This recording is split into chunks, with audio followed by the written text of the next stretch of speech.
Welcome again. Today with us we have spectacular Ryan Crouser. He's Olympic champion, 4 times NCAA champion. He's a still high school record holder, and more than that, he's an incredible person, a great role model for all the young athletes. He's going to talk to us about his transition from high school to college, from college to professional, talk to us about experiences he had during this coronavirus training and about his season, one of the most spectacular seasons a thrower can ever have. He's going to share with us a couple of tips on what it takes and what you got to do to be a successful student athlete and professional athlete, how important it is for him to have goals, and obviously what he has achieved with that approach. And without further ado, ladies and gentlemen, Ryan Crouser. We got Ryan Crouser with us here tonight. Ryan, thank you so much for taking time. And like I said a little bit earlier, thank you so much for having a season and having such an incredible season that you did.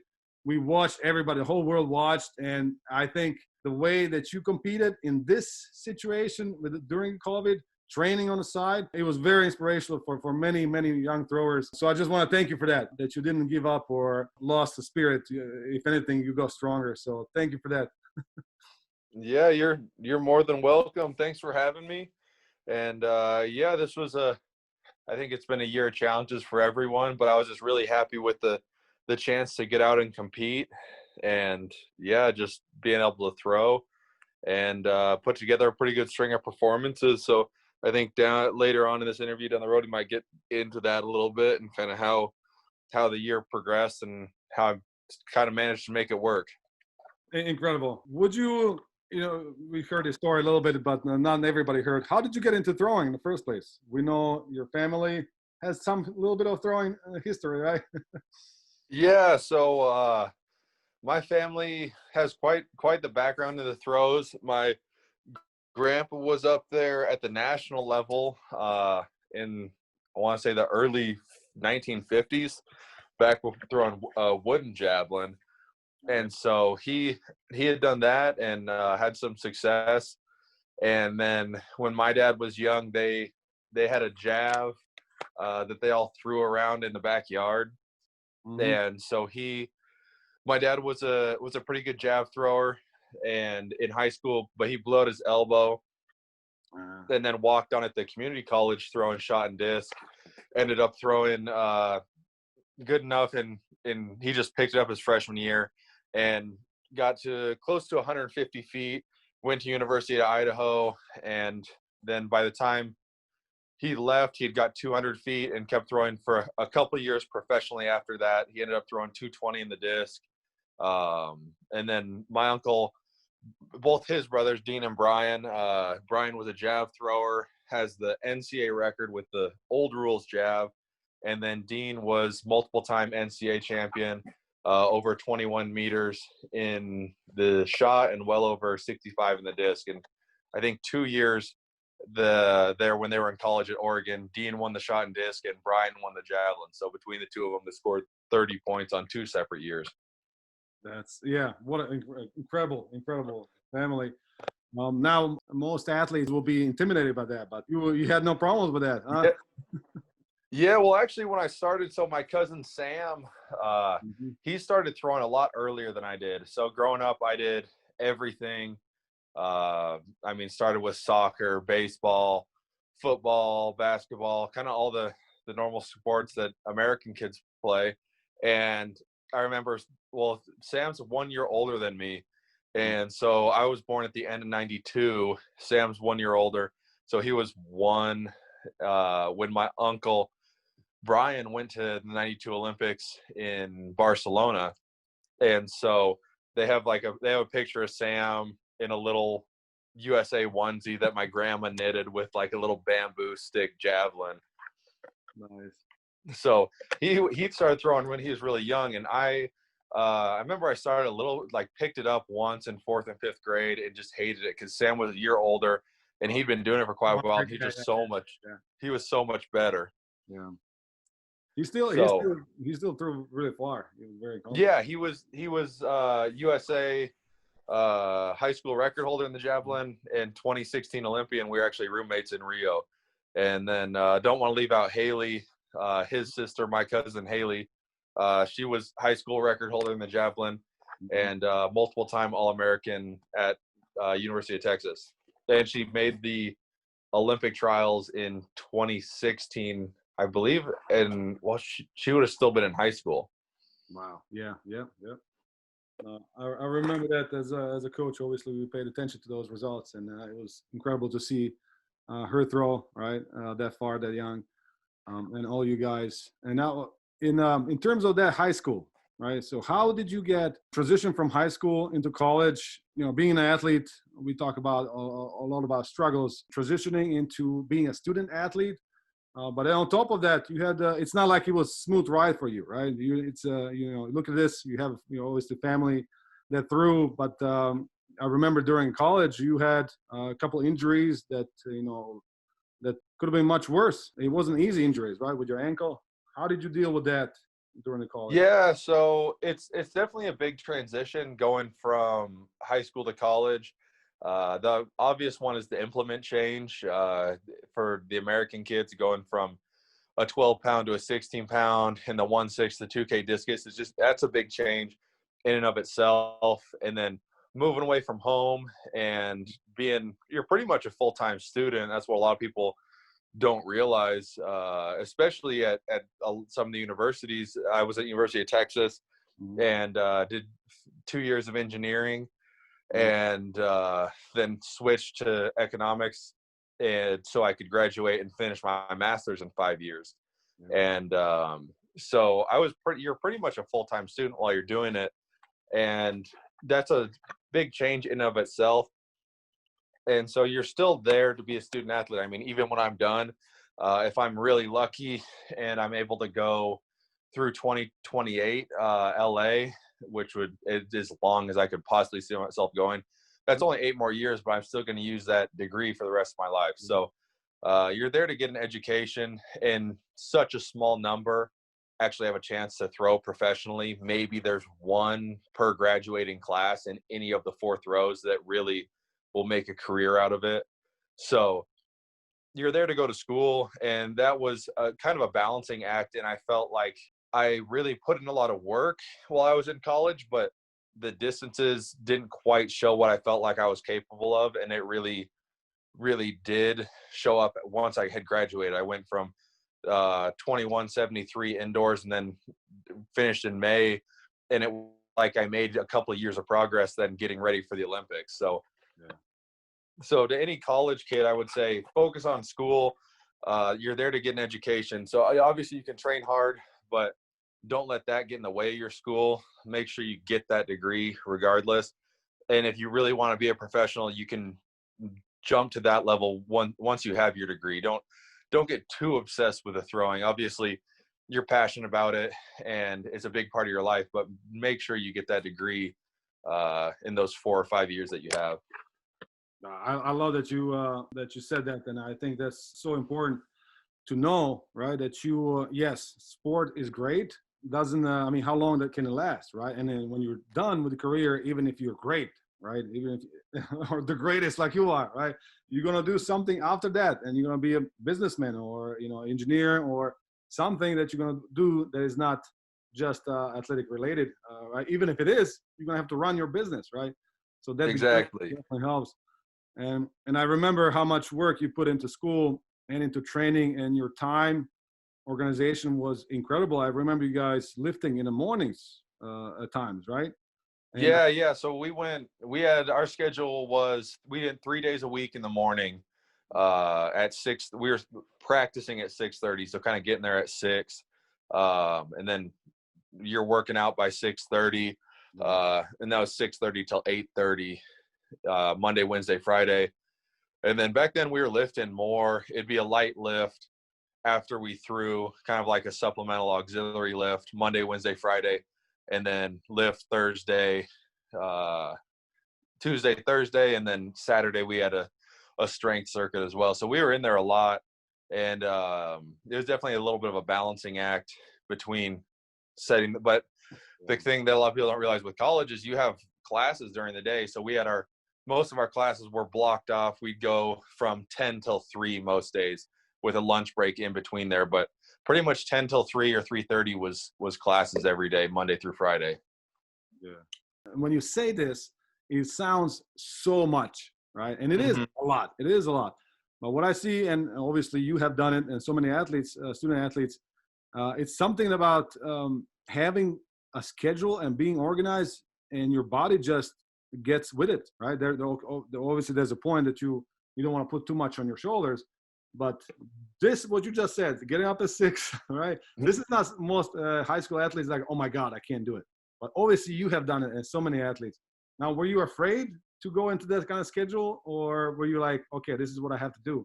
How did you get through that mentally? Yeah, there's definitely some growing pains with it. I mean, you're coming out of high school, and high school is really structured. I mean, it's the normal, whatever it might be, 8:30 or 9 till 3 or 3:30 classes, and then you have an hour of homework. So with college, it's kind of, the workload is higher. You're spending less time in class, but kind of for every class, you have 30 minutes to an hour outside of class as well. So there's a lot of time management that goes into it. And if you just have to manage your time well and be pretty dedicated. I mean, if you aren't sure if you want to throw in college or whatever that might be, you at the end of the day, you really have to want to be there. Yeah. Then you have to want to, if you want to do both well, you have to be a good student, and you also have to want to be a good athlete, because it's like you're working a full-time job with another part-time job on the side, because you're going pretty much, you get a little break in there. But I mean, most days when I was going, we'd be up, you're up at 5:30, and then I would be done at 9. 7 o'clock to 9 was my study hall, it's my freshman year. So it was, you have an hour break for lunch, and then you've got maybe 30 minutes break between lift and study hall, and then you got dinner afterwards. So I mean, you're blocking up a lot of your day with that. And so at first it's kind of stressful, but you get into this rhythm where you just you wake up and you stick to that schedule, and that's just what you're doing. So there's not a ton of variation. The thing that really gets you is kind of the extracurriculars. If you want to go out and party and have a good time and stay up late, I mean, there's a price to that.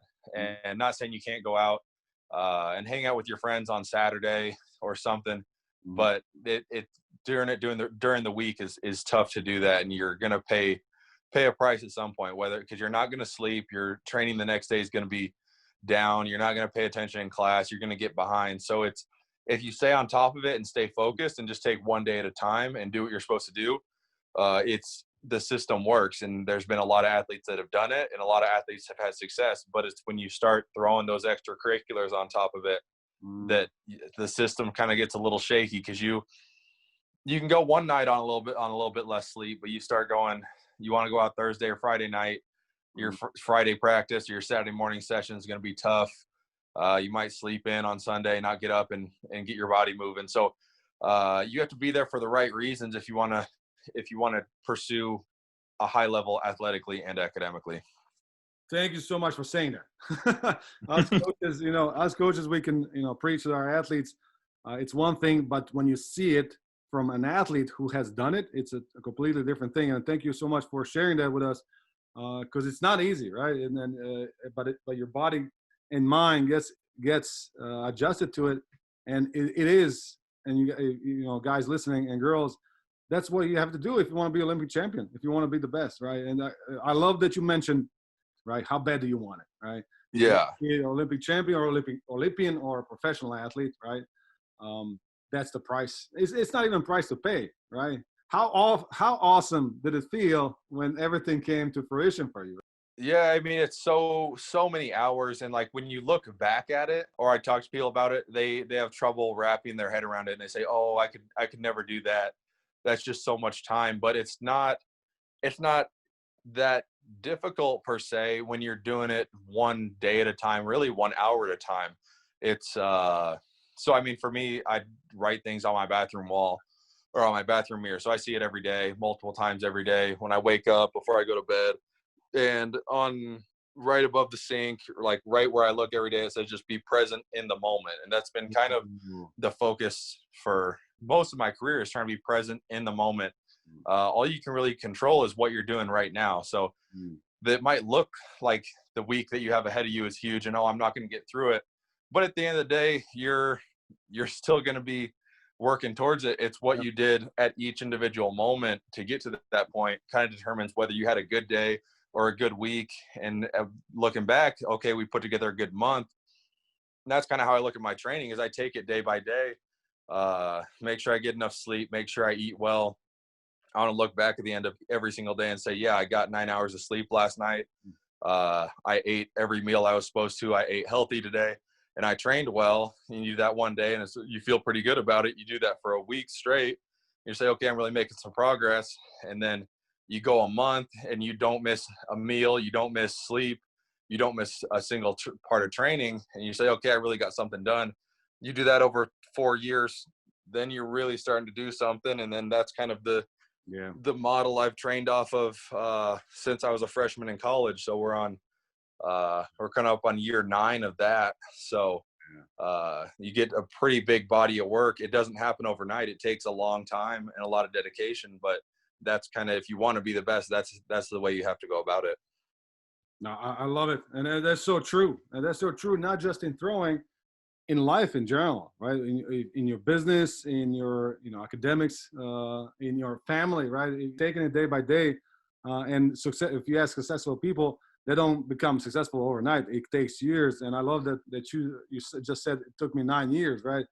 You didn't become Olympic champion that day. You were Olympic champion building for years, a decade earlier, right? If not more. Yeah, exactly. So exactly. How did that come up in Olympics? To build on that, you were training, you were great, and you had a great college career. You're done with academics now in January. Right? I think you graduated in January or in May. It was in May. Okay, so now you have 3 months to relax and train just for Olympics. Did you know you're gonna win?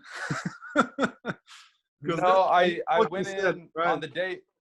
on the day of, I knew I had a really good chance to medal. That was my goal, was to medal. Okay. And obviously everyone goes in wanting to win, but to go back, I graduated that first week in May, and then I missed my graduation to go to Prefontaine. And I think I got 5th at Prefontaine. I was coming off my a little bit of a wrist injury, so I wasn't entirely healthy. So that was my first professional competition was there at Prefontaine, and just got to be out there and really compete. All the top guys in the world were at that one, and so I kind of was out there and had a chance to mix it up and really realized I can compete on this level. It's not, you grow up and watch Diamond Leagues and watching Christian Cantwell, Reese Hoffa, all those guys, and then later on Kovac, Storrell, Tom Walsh, you put up such a pedestal, but then when you actually get out to have a chance to compete against those guys, you kind of, for me, I could see, okay, I mean, I didn't win, but I can be out here mixing it up and be competitive. Mm-hmm. And so that was right after I skipped my graduation to go to Prefontaine, and then went straight from there to the Olympic Training Center. And so I had no classes finally for the first time in 5 years, and was just eating the way I wanted to eat, scheduling my meals exactly when I wanted them, training when I wanted to train, not, hey, we have an hour this afternoon between classes and study hall or whatever it might be. It was, okay, I can take a full 2 hours to do this lift.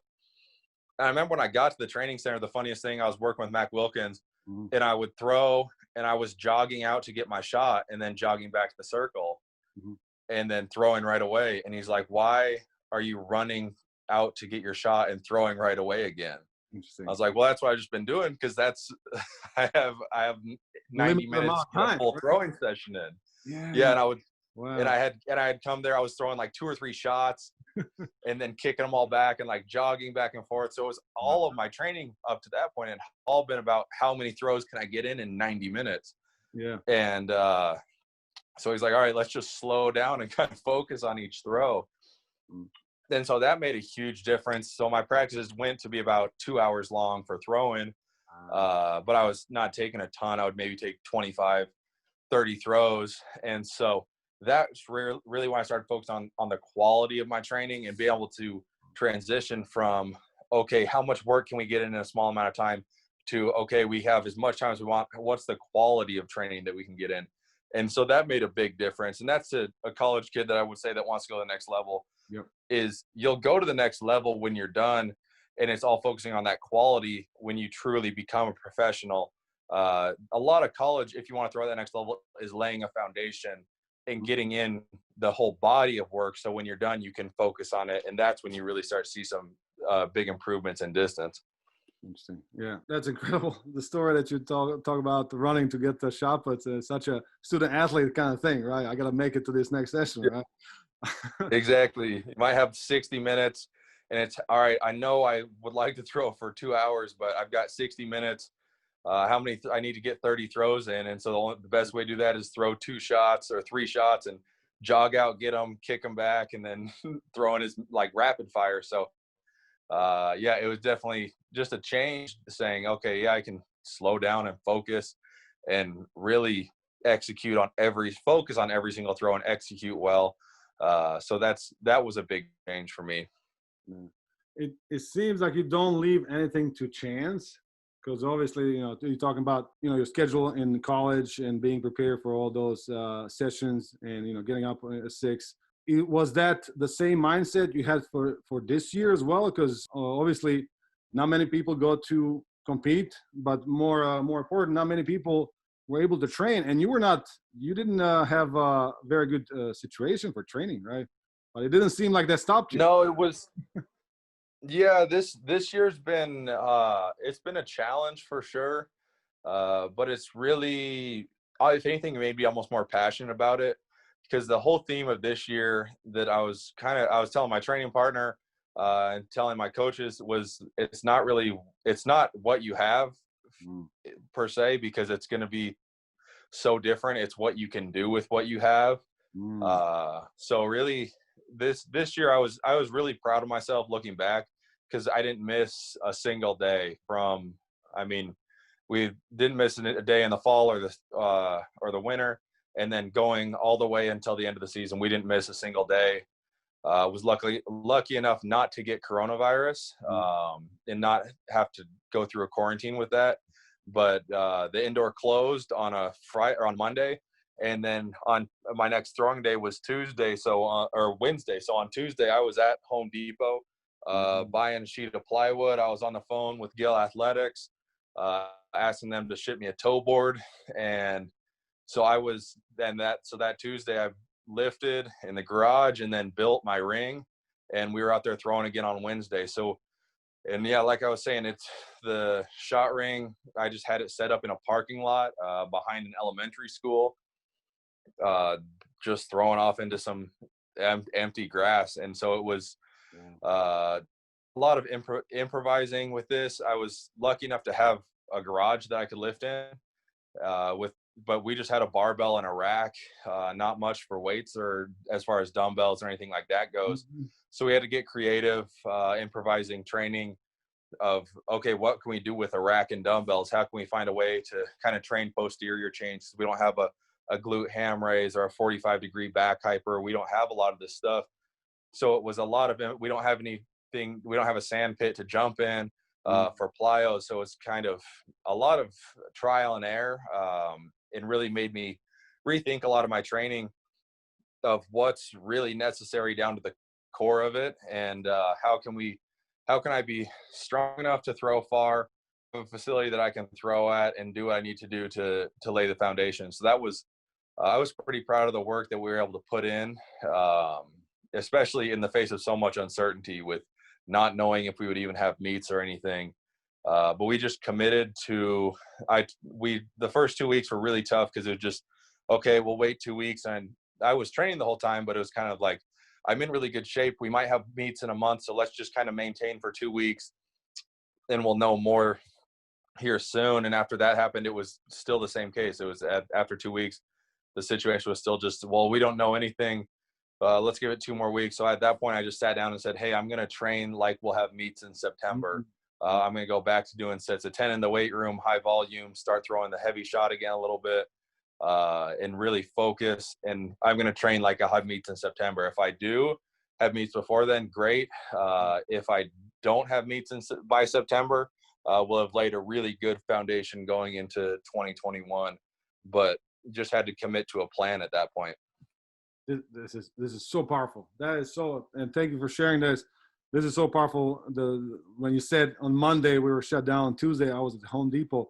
The easiest for us, for everybody, right, is to go to that negative route. Like, oh my God, the world is coming down.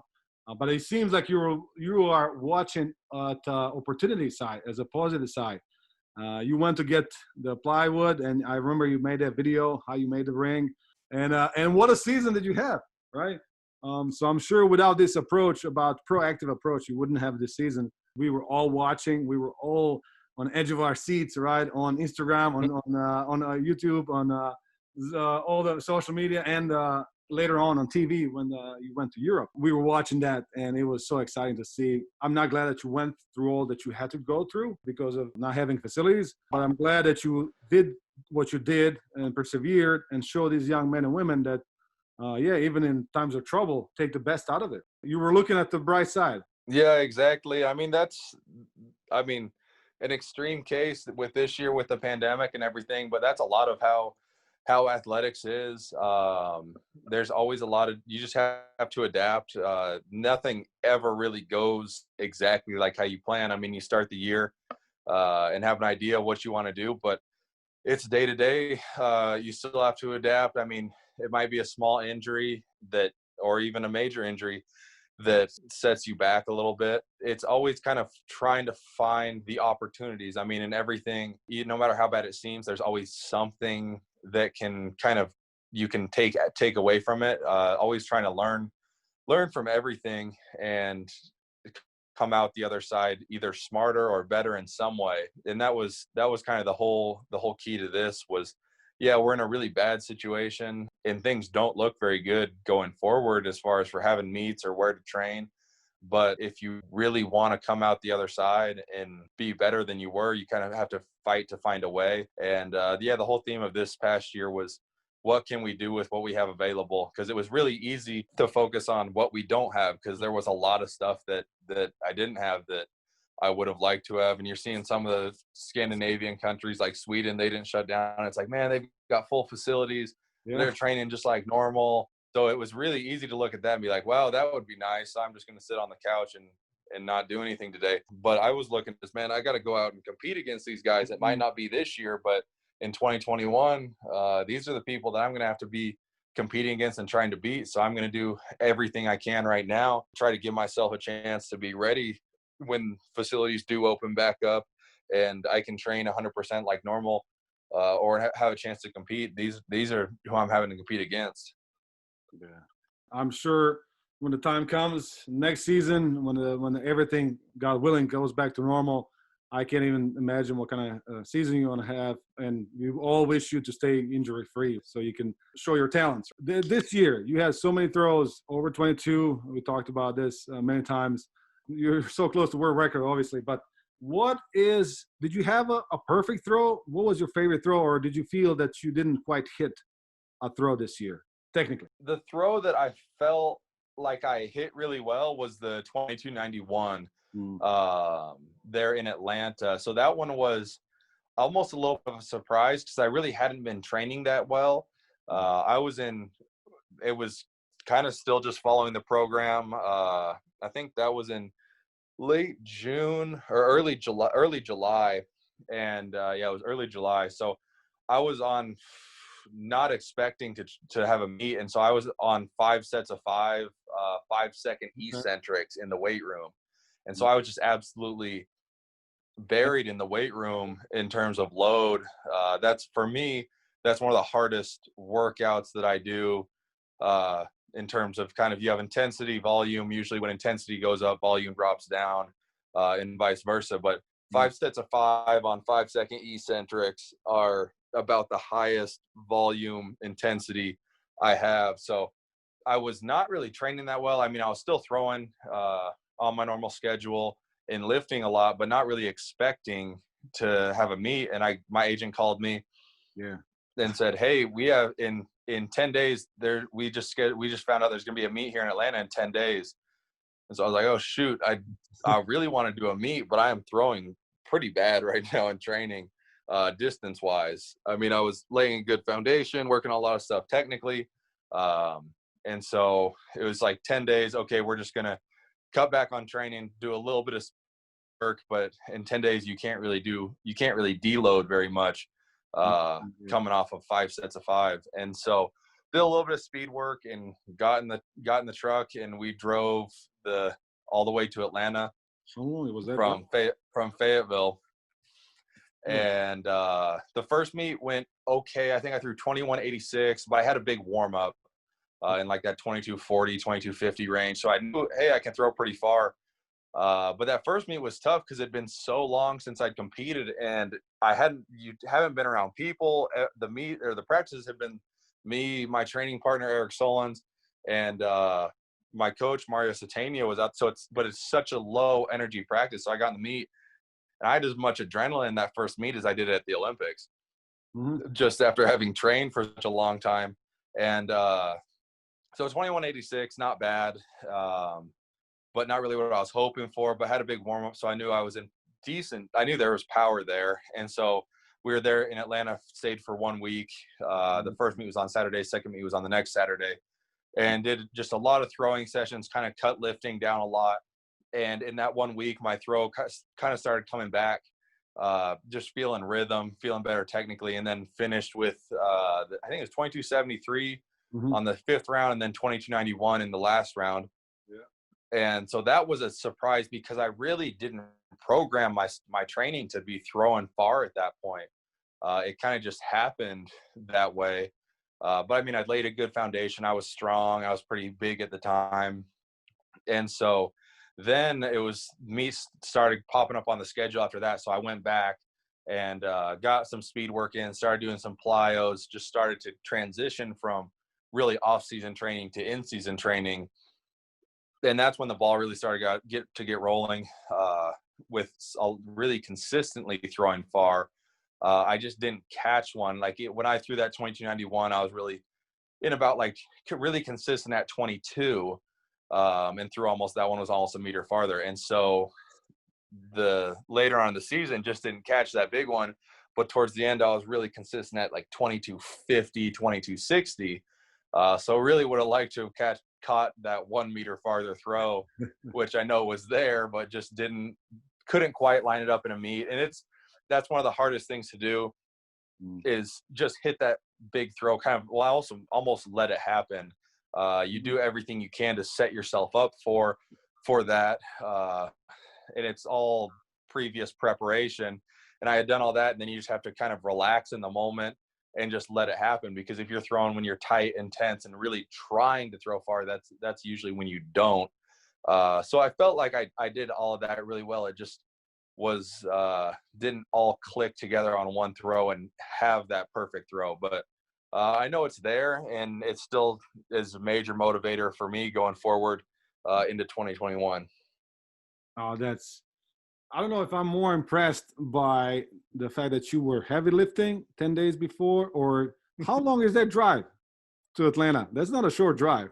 No, I want to say it was like nine-ish hours.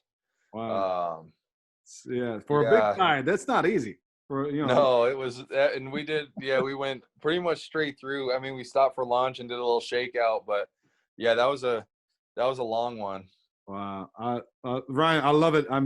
Thank you again. I'm going to thank you a lot of times during this podcast. But thank you for saying that. Sometimes we have these meets, it's not easy to go, 3-4 hours in a bus. But Ryan Crouser went 9 hours. I'm Googling right now. It takes 9:50 is the fastest route from Fayetteville to Atlanta. Yeah. And you threw 22.91 after the heavy lifting. Obviously, you're a professional athlete. But that's not easy. That's not easy at all. I have only a couple more questions for you before I let you go. One is in training. So you mentioned 10 days you had to abruptly, obviously, deload because you had a meet scheduled. How much do you need? How much do you think you need to deload before a major competition to peak? Or what is for you? How does that look like for you, peaking? Yeah, so there's kind of two kind of two different styles of peaks that I do in training. Most of it just being around, I mean, at any level, you'll have your major peak, which is looking at everything you're doing is made for that one peak. So for me, it'll be the Olympics or World Championships, and you're hitting that one peak for the year. But for any athlete, you've got a lot of meets in between that you want to throw well at. So it's kind of hitting like a little miniature peak, or you have a micro peak based on your whole macro view of the season. So if you think you're working up towards the Olympics or World Champs, but I might have Prefontaine that I'll go through at the beginning of the year and look at 5 on a normal year. I'll kind of pick the schedule apart, and I might have 3 or 4 diamond leagues, maybe a local meet I want to try and throw far at, and then obviously U.S. champs because I have to make the team. Yep. All building towards a major peak. And so, I mean, I can hit a peak pretty quick, just a little, if I want to just have a little blip. If I'm training, say if I'm hitting 21s every day in training, I can jump up to 2150, maybe 22 in just a few days with just a little bit of rest. Those are pretty easy to put together. A little jump, just because you just take 1 or 2 days, might take slightly less lifting for 2 days and then a rest day. And it's just enough that your CNS bounces back and you feel good. The ones that are a little bit bigger are really the hardest ones. It's easy for me to peak for the biggest meet or a small meet. It's the little ones in between that are a challenge. Because if you take a week straight off or you just kind of deload really quick, you feel really good. Your CNS comes back relatively quick. And so in 1 week, you might feel super good, but the technique hasn't caught up. So you'll see that in a lot of athletes, especially kind of college level and early pro. You might have a meet that you want to really throw far at, but you don't give yourself enough time to really peak up and let your body adjust to feeling really good and let that technique adjust. So you might only give it a week. And so you are really recovered. Your CNS is really firing, but the technique hasn't caught up because you're not used to feeling good yet. And that is kind of working towards the major peak. So that might be, if I want to hit a major peak, it's really, I've almost deloaded for 4 or 5 weeks. I've been used to feeling good. So I'm doing singles, doubles, light triples in the weight room, some plyos to stay activated. But I've worked down to that over a month, and I've been feeling good for a month. So that's kind of how I go about peaking. I'll have one major peak, but once I hit that, it's kind of all downhill from there. You've built the whole base in the off season and early spring, and you've hit that major peak, and you can maintain that for a long time, but it's difficult to really, at some point you have to reload, go back into heavy training if you want to have another big peak afterwards. But with the way the pro season works, peak for the Olympics, and you just really try to maintain toward or World Championships, and you're maintaining through the end of the season. So you might hit your peak in early August, and then it's maintenance through September, just trying to hold on to what you've got. You're trying to survive, huh? Exactly. That's very, very valuable information for many young athletes listening to know that. So thank you for sharing that. I have one more question regarding throwing. This one relates to discus throwing. You obviously I think you still are high school record holder, right? Yeah. And that was incredible to watch, that 72 plus throw, the ease that you threw with. And many discus coaches are happy that you didn't throw discus because they're saying that you throw 76 meters. What made you switch to shot put, or did you sacrifice one for the other? Or during college, because you threw both for a while, did you feel it was like a burden to throw both, or how did shot put edge out? Because obviously, either way you went, you could have. Obviously, you are Olympic champion, but it's really just easy to see you throwing over 70 meters in discus too. So how did you make that decision? It was really the way just things worked out. My 5th year in college, I had an indoor only eligibility. So through shot indoors and through 2173 indoors. And so it was kind of, after I did that, it was almost a no-brainer. Okay, I threw 2173 going into the Olympics. If I can do that at the Olympics, that will medal. So at that point, it pretty much progressed. But even before that, I kind of had favored the shot a little bit. Just day in and day out, the shot always has been a little bit more natural to me. If I just pick up the shot, I have more good days than bad days relative to discus. I might have a really good day in the discus, but the feeling just didn't quite stick so much, and the consistency wasn't quite as good as it was in the shot. But the thing that was a little bit tough for me, being a taller rotational thrower, it was difficult because I didn't really differentiate my spin shot too much from the spin discus. Okay. And so my best habits in the shot weren't my worst habits in the discus. Where shot, you're really landing in the middle and it's up and over, working over the feet. Where discus and shot, you land in the middle and you're instantly, that right foot cranks and you're getting the shot up and over your center of gravity. Where discus, you're landing your power position and it's working out and long. That right's more of a longer turn and feeling that sling, kind of that hollowed out right side. So when I struggle in shot, especially in college, was when I was having a hollowed out right side. So it felt like when I was doing good things in the discus, my shot was struggling, and kind of vice versa with the shot to disc. So it was a little bit, I felt like I could throw both of them pretty well at the same time, but I never felt like I throw both of them at kind of my peak of what I was capable of. And so the way that the year was structured in 2016 with an indoor only and through only shot indoors, because that was my only eligibility, that kind of led to transitioning to just shot outside. But I like throwing the discus, and the discus is fun. It's just a fun event and a little bit easier on the body, not quite as much wear and tear as the shot. And so I would someday like to go back to the discus and give it one shot, probably towards the end of my career, just transition to that. But I think spend a year and just focus on the discus, because I know I could throw it pretty far. I picked it up at the training center. Darrell Hill was trying to mess with me while we were there, and it was on a Saturday. And I couldn't believe I picked up the discus and threw the very first time I had touched it in over a year, and threw 65 meters.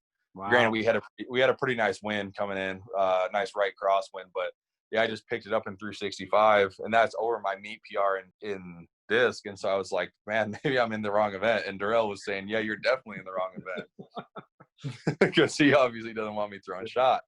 So I do like the idea of maybe one day returning to the discus and giving it one last chance. Yeah, just to try to get. I believe I could throw 70 meters. And as I've progressed through my shot career, you just figure out more and more just the little things of how my body moves, and then looking back on it, some of the things, and just being around it, just watching Stahl practice, watching Dakers practice, and talking to them, and seeing them throw, and just little things that I wish I would have worked on when I was in college. And it's not like there's some secret to discus that I figured out.